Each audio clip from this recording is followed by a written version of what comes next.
Hello, my name is Anchal. And I'm Natalie. And welcome to the PFAS Chronicles. In recent years, public health advocates and scientists have raised awareness on the class of chemicals known as PFAS, or per- and polyfluoroalkyl substances, also known as forever chemicals. In this 5-part series, we'll take our listeners on a deep dive into the history of PFAS. We will discuss what we currently know about them, how they harm our health, and what action scientists are taking to remove them from the environment.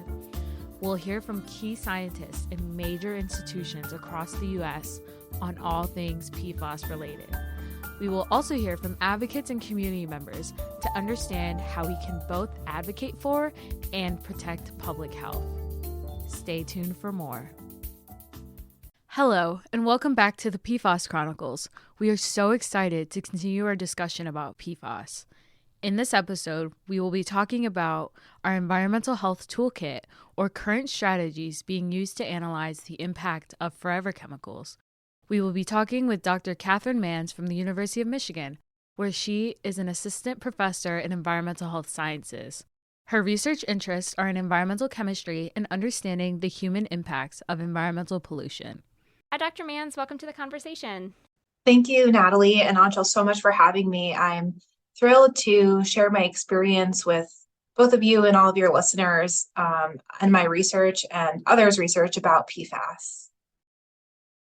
So, how have PFAS been studied and how have studies changed? PFAS have been the subject of research for several decades now. The focus and methods of these studies have evolved significantly over time, and our understanding of PFAS and their impacts has grown. Initially, studies concentrated on the chemical properties and industrial applications of PFAS, and so researchers were really intrigued by their ability to resist heat, water, and oil, which made them valuable in various manufacturing processes. Some of the early research related to environmental health primarily examined occupational exposure and environmental contamination near production facilities. Workers in these industries were the first to be studied for potential health impacts. As analytical techniques improved in the 1980s and 1990s, scientists began to detect PFAS in the environment far from the manufacturing sites. These studies revealed that PFAS were present in water, soil, air, and wildlife globally. Research then began to focus on the persistent nature of PFAS, which are now often referred to as forever chemicals due to their resistance to degradation. This led to increased attention on their long-term environmental presence. Starting in the early 2000s, large-scale epidemiological studies began to explore the potential health impacts of PFAS exposure in the general population. This included studies on communities with contaminated drinking water supplies. Researchers investigated associations between PFAS exposure and various health outcomes, such as cancer, thyroid disease, liver damage, immune system effects, and developmental issues in children. Further toxicology and mechanistic studies that involve laboratory studies on animals and in vitro experiments have provided insights into the mechanisms by which PFAS might cause harm. These studies examined how PFAS interact with biological systems at the molecular and cellular levels. And findings from these toxicological studies informed regulatory assessments and the establishment of safety guidelines and exposure limits. From all these studies, researchers have found that low levels of PFAS were harmful, and advances in analytical methods were an area of need to develop. We needed more sensitive and more accurate analytical methods, and these advances have allowed scientists to detect PFAS at lower concentrations, discover new structures, and evaluate a wider range of environmental and biological samples. Studies now include a broader array of PFAS beyond the well-known legacy PFOA and PFAS compounds, to encompass many of the thousands of PFAS variants. Looking forward, there is still a lot of research to do on these chemicals. Focusing on the effects of exposure to mixtures of different PFAS compounds, reflecting real-world scenarios where individuals are exposed to multiple PFAS simultaneously, is a really interesting research area at the moment. Long-term longitudinal studies are underway to track health outcomes over extended periods, providing more robust data on the chronic effects of low-level exposure. Studies are also becoming broader and are including the ecological impacts, assessing how PFAS affect entire ecosystems, including plants, animals, and microbial communities. Researchers are also increasingly involving communities in study designs, particularly those affected by PFAS contamination, to better understand exposure pathways and health outcomes. As we are learning more about PFAS and the regulatory landscape evolves, There is a growing interest in studying alternative PFAS compounds and developing safer substitutes that retain desirable properties without the associated health and environmental risks. So in summary, the study of PFAS has evolved from a focus on their industrial applications and immediate occupational health impacts to a comprehensive examination of their environmental persistence, widespread exposure, and long-term health effects. Advances in analytical methods, toxicology, and epidemiology have significantly expanded our understanding, driving ongoing research to address the complex changes posed by these persistent chemicals. So, continuing our conversation about how PFAS have been studied, what do we know about PFAS exposure and the common exposure pathways? Right now, we know that PFAS are ubiquitous in the environment. This means that PFAS are everywhere. Humans can be exposed through several pathways, and the most common exposure route is through ingestion. A source of PFAS that has been in the news most recently is drinking water. Contamination of groundwater and surface water, as these are sourced for drinking water, are a significant concern, especially near industrial sites, firefighting training areas, and wastewater treatment plants. PFAS can accumulate in the food chain, particularly in fish and other seafood from contaminated waters. They are also found in food packaging materials that resist grease and oil. Consumer and household products such as nonstick cookware, stain-resistant fabrics, and waterproof clothing also contain PFAS. Indoors, PFAS can be present in household dust and indoor air, released from products like carpets, upholstery, and paints. And finally, occupational exposure is a source of PFAS. Workers in industries that manufacture or use PFAS can be exposed through inhalation and skin contact. Yeah, I think also to add a point, I feel like when we do learn about PFAS, we hear so much about firefighters and the advocacy work that they've done. And it's really important, but also it's really important to highlight how PFAS is so present just in literally everything we have. Like you said, household cleaners, those are items that people use either, once a week, and they use it so frequently that it just never crosses their mind that something so harmful to their body could be in an everyday product. Yes. Yeah, and not only is it used in everyday products, if it's not in your everyday product, you can almost bet that it's used somewhere in the manufacturing line to make that product, because it's used in so many different industries like computer chips, which are required for production. And so I always give people this advice. It doesn't really matter it does matter if you know what you're being exposed to is PFAS, but the best thing you can do is reduce consumption of everything. If you're reducing consumption of everything, you can at least hope that somewhere in the production line, your PFAS consumption or your impact on PFAS use is being impacted. And that goes to the key point that's echoed in all of the podcasts as well, is this concept of turning off the tap. Mm-hmm. If we're not putting it if they're not in our logistics and supply chain and in all parts of production, then that is the most important thing. Then we have to contend with what's already out there, And then that'll lead to more research into finding something else that could be a more environmentally conscious substitute for PFAS. Or just finding ways to get out of our environment completely. What are health concerns related to PFAS? What do we know? What are we still investigating? PFAS exposure has been linked to reduced vaccine response in children and increased susceptibility to infections. It has also been linked to developmental issues. For example, prenatal and early life exposure can affect growth, learning, and behavior in children. Further, PFAS interact with the small molecules inside of our bodies. This includes the hormonal system, such as thyroid function and other hormonal systems, the metabolome, and enzymatic changes, such as with liver effects. Some studies suggest an increased risk of certain cancers, such as kidney and testicular cancer.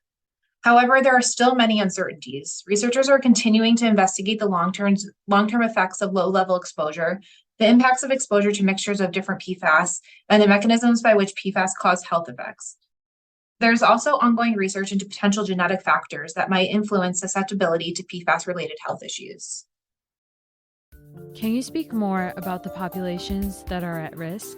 Yes, certain populations are more at risk for PFAS exposure due to their unique physiological characteristics and developmental stages. Children and infants are particularly vulnerable due to their developing bodies and higher intake of PFAS relative to their body weight. Exposure can occur through breastfeeding, ingestion of contaminated dust, and hand-to-mouth activities. PFAS can also cross the placenta, exposing the fetus and potentially affecting fetal development. So pregnant people are particularly at risk to PFAS exposure. Pregnant people may also experience changes in PFAS metabolism that can impact their health and their health of the developing baby. And people living near industrial facilities, military bases, and areas where PFAS-containing firefighting foam has been used are at higher risk due to their potential contamination of local water supplies and the environment. Workers in industries that manufacture or use PFAS are also at risk due to their high exposure levels through inhalation and dermal contact. Identifying and protecting these vulnerable groups is a key focus of ongoing public health efforts and regulatory measures. Actually, something that I would like to also ask you about is testing in the research world and in everyday life. What can we look forward to for testing? Yeah, I think first I'll talk about a little bit more about what PFAS testing is like. And so PFAS testing requires really advanced analytical chemistry techniques that help us figure out cumulative exposure to these chemicals.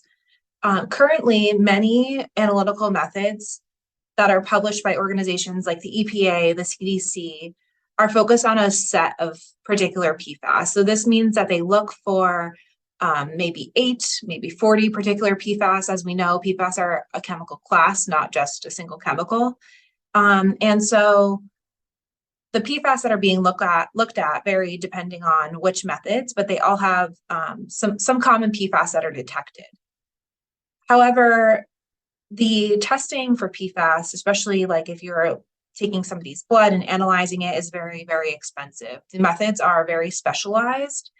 They also have limitations in that they are targeted. And as we know now, PFAS are a class of thousands or maybe millions of chemicals. And so a large part of the picture is being missed through these routine methods.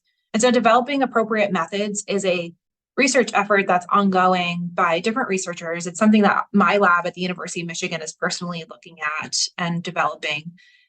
We are trying to develop measurements for to assess the total exposure to PFAS. That way we can really understand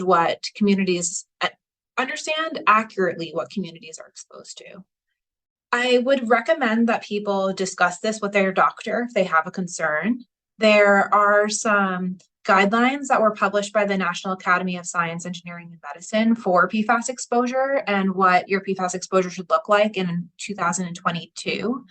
So they established some range for what blood levels of I believe it was 7 specific PFAS should be if you sum them, what it looks like in what it should be if you're they set ranges for low exposure, mid exposure, and really high exposures that are of clinical concern. And so you can talk with your doctor to figure out if you can access the test and to check if you're within those levels and if PFAS is something that you should be concerned about in terms of your health.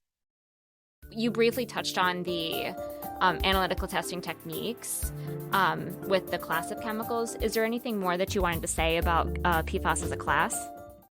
I do. Yeah, so PFAS stands for per and polyfluoroalkyl substances.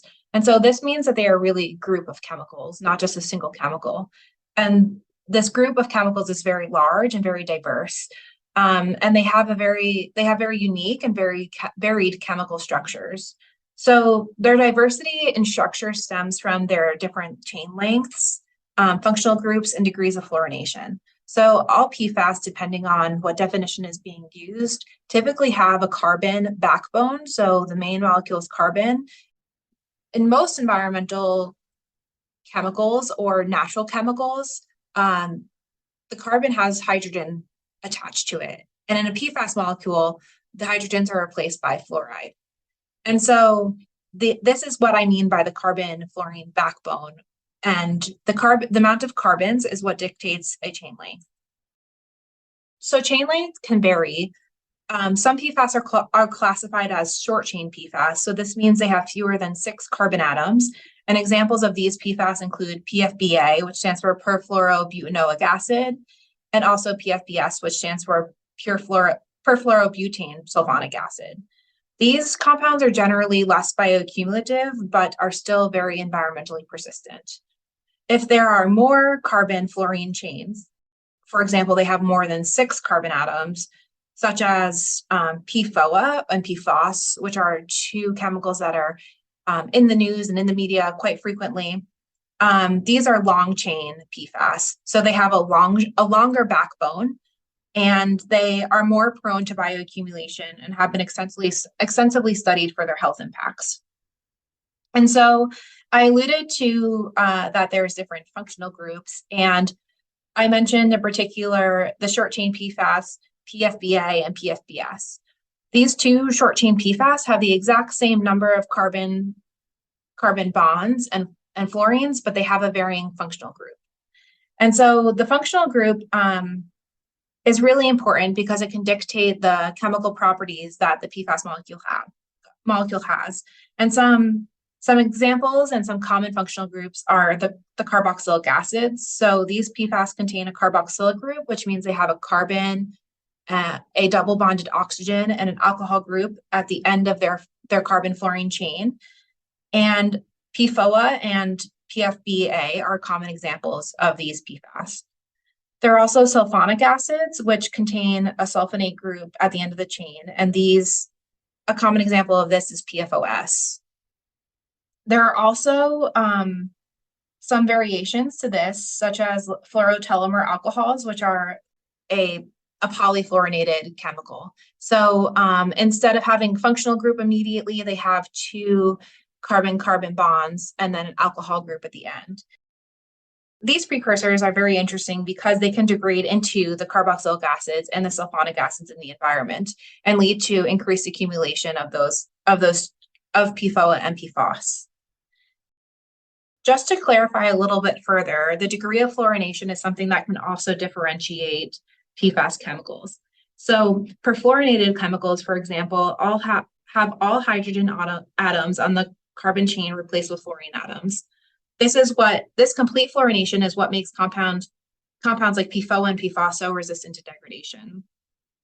Polyfluorinated chemicals, on the other hand, have some but not all hydrogen atoms replaced with fluorine. Polyfluorinated compounds can degrade into perfluorinated compounds in the environment, as I mentioned, with the example of fluorotelomere alcohols. So to make things even more complicated, not only can you have straight chains of PFAS, you can also have branch chains, which also affects their environmental behavior and biological interactions, impacting how they might influence public health. And so linear chain PFAS are more bioaccumulative, while branch chains can be more mobile in the environment, meaning that they transport more quickly in groundwater and soil. And so many of these chemicals that I've been mentioning as I describe the different types of PFAS that exist are what we call legacy compounds. So these are compounds that have been used for a long period of time. Some of them were phased out in the early 2000s voluntarily. And so as these chemicals were phased out, new structures started to emerge. And so there's another group of chemicals called emerging and alternative PFAS. And so one common emerging PFAS is called Gen X, which was developed as an alternative to PFOA. And it has different functional groups, but it still has a strong carbon-fluorine backbone.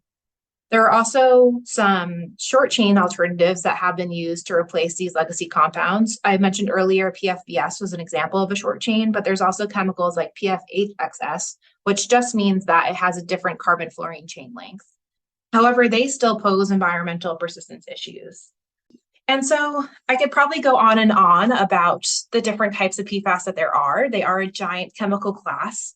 As I mentioned, there's thousands to millions of structures of PFAS. But the structural diversity of PFAS is significant for several reasons. And that's because of the implications it has on environmental behavior, biological uptake and toxicity, and the regulatory challenges related to PFAS use. The sheer number of PFAS compounds, each with unique properties, complicates regulation and management. So in summary, the diversity of PFAS in terms of their chemical structures, from chain length and functional groups to degree of fluorination, contribute to their varied environmental behaviors and health impacts. And understanding this diversity is crucial for developing effective strategies to mitigate their risks. It's really interesting to learn all about the different types. And I do appreciate you talking about them traveling through groundwater. Yes. I think that's going to be a really key component to this response, because I think that's what everybody's wondering is like, oh, so it's not just two? It's not just PFO and PFO? Like, no, there's millions. There's a lot of them. And they all do different things, and they all have different ways of moving in our environment. So I'm glad that you touched on that. How did you get involved in studying PFAS? Yeah. I think I ended up in this space for a few reasons. As a young person, I really loved chemistry, and I studied chemistry as an undergraduate. And while chemistry is so much fun, it can also tend to be very theoretical. And I wanted to find a career that was very problem solving driven and based. And so I pursued a PhD in energy science and engineering after I finished my chemistry degree. And I found myself in a lab that studied how hydraulic fracturing impacts water quality. So by this, I mean natural gas extraction from shale rock. And a lot of different chemicals are used in that industry.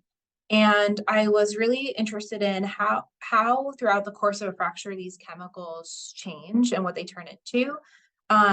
Because the way that they were disposed of in that industry was they were typically disposed using surface water pits. And so that means that this water with all these chemicals just sat in a lined pool on the ground next to where they were fracturing, which it was lined, but these chemicals can migrate into our groundwater and pollute drinking water, just like PFAS. And as I was finishing that, and I was observing that this could happen, I became really interested in understanding how, when these chemicals contaminate our drinking water, what does it do to human health? And I pursued a postdoc in this area where I was able to apply my really strong analytical chemistry skills that I developed in my undergraduate and postdoc degree to using the same techniques that are used to detect PFAS for understanding different human health outcomes, specifically how environmental chemicals impact the metabolome, and just helping us gain a better understanding of what people are exposed through advanced methods.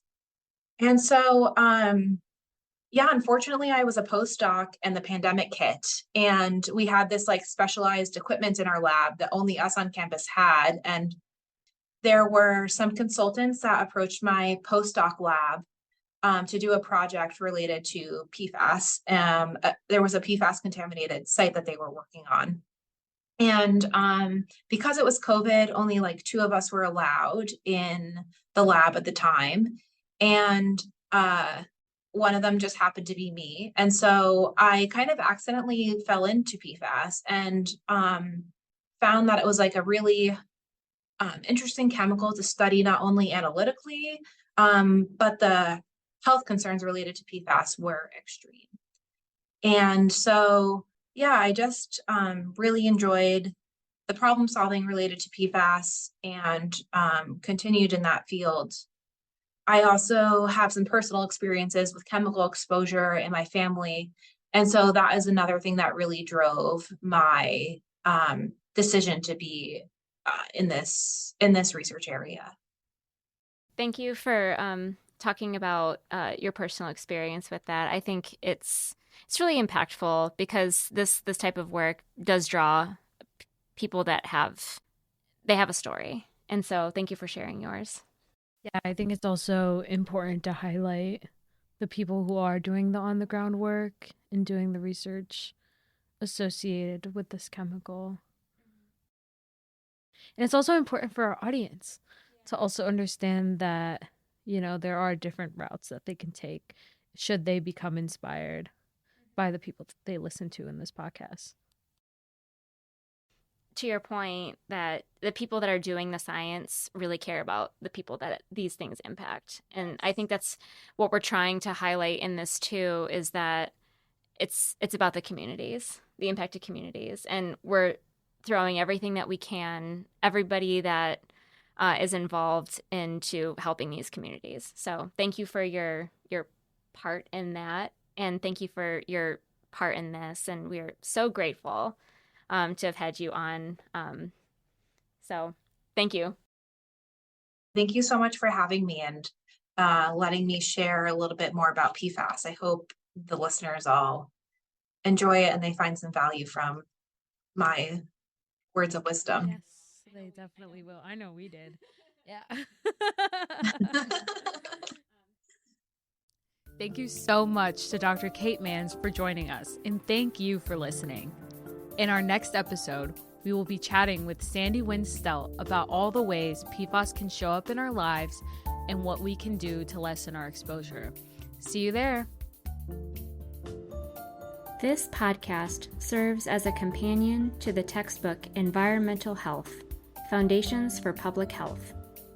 Podcast episodes were written by Anchal Malh and Natalie Conti, with support from Natalie Sampson, Lindsay Talon, and Natasha DeJarnette. Production support has been provided by Justin Schell and Erica Irvin at the Shapiro Design Lab at the University of Michigan. Editing support has been provided by Springer Publishing. The PFAS Chronicles podcast series has been brought to you by Springer Publishing Company, LLC.